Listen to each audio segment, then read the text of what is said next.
Hi friends, എല്ലാവർക്കും നമസ്കാരം. പുതിയ വീഡിയോയിലേക്ക് എല്ലാവർക്കും സ്വാഗതം.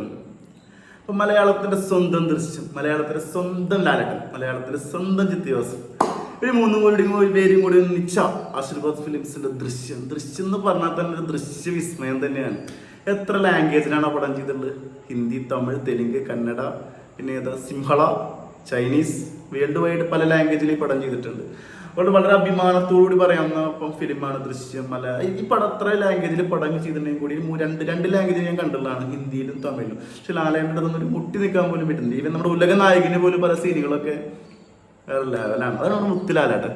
ഈ പടം ദൃശ്യം 2 വന്നത് OTT റിലീസ് ചെയ്തത്. തിയേറ്ററിൽ കാണാത്തൊരു വിഷമം ഉണ്ടല്ലോ, ഇപ്പോഴും ഉണ്ട്. ആ പടം ഇപ്പോഴും തിയേറ്ററിലൊക്കെ ആളുണ്ടാവും. മലയാള സിനിമയുടെ വസന്തകാലാണ് ഇപ്പോൾ. ഈ സമയത്ത് അത് സത്യം തിയേറ്ററിൽ ഇറക്കുന്ന സാഹചര്യം, തിയേറ്ററിൽ കാണണമെന്ന് എക്സ്പീരിയൻസിൻ്റെ ആഗ്രഹമുണ്ട്. ദൃശ്യം 3 വരുന്നൊക്കെ പറയുന്നുണ്ട്. എന്തായാലും നമുക്ക് ദൃശ്യം 3 കാണാം. അപ്പോൾ ജിത്തു ജോസഫ് അഭിമുഖത്തിൽ പറഞ്ഞിട്ടുണ്ടായിരുന്നു അതിൻ്റെ റൈറ്റ്സും കാര്യങ്ങളൊക്കെ മനോരമയാണ് എടുത്തുള്ളത്. ദൃശ്യം എന്നൊരു ഫിലിം, അതായത് മലയാള സിനിമയിൽ നിന്ന് മലയാള ഇൻഡസ്ട്രി ആദ്യമായിട്ട് ഇപ്പോഴും ഹോളിവുഡിലേക്ക് പോകുന്നു.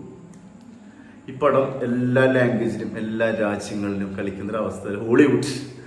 അപ്പോൾ അതിൻ്റെ റേസിംഗ് കാര്യങ്ങളൊക്കെ ഓൾറെഡി മനോരമ സ്വന്തമാക്കി കഴിഞ്ഞിട്ടുണ്ട്. അവരും വേറെ 2-3 ടീമുകളൊക്കെ ഒന്നിച്ചിട്ടാണ് ഈ പടം ഹോളിവുഡിലേക്ക് റിലീസ് ചെയ്യുന്നത്. എന്തായാലും അഭിമാന നിമിഷം തന്നെയാണ് കേട്ടോ.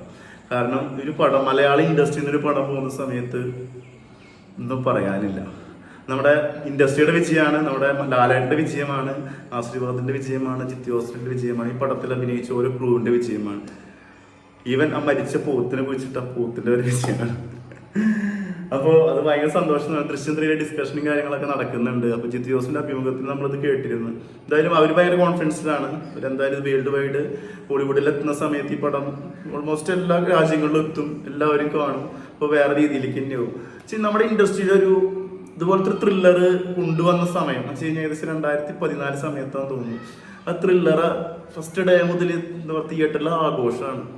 ആ രീതിയിലാണ് ആ പടം. മോഹൻലാൽ 1-2 പടങ്ങൾ കഴിഞ്ഞ് എന്നിട്ട് കുറച്ച് മോശം സമയത്താണ് ഈ പടം വരുന്നത്. ആളങ്ങനെയാണല്ലോ, 2-3 പടങ്ങളൊക്കെ എന്നൊരു കൊണ്ടുവന്നൊരു 100 കോടി ഇടും. ആ സമയത്തൊന്നും പടമാണ് ആദ്യത്തെ 50 കോടി ഇൻഡസ്ട്രിയിൽ.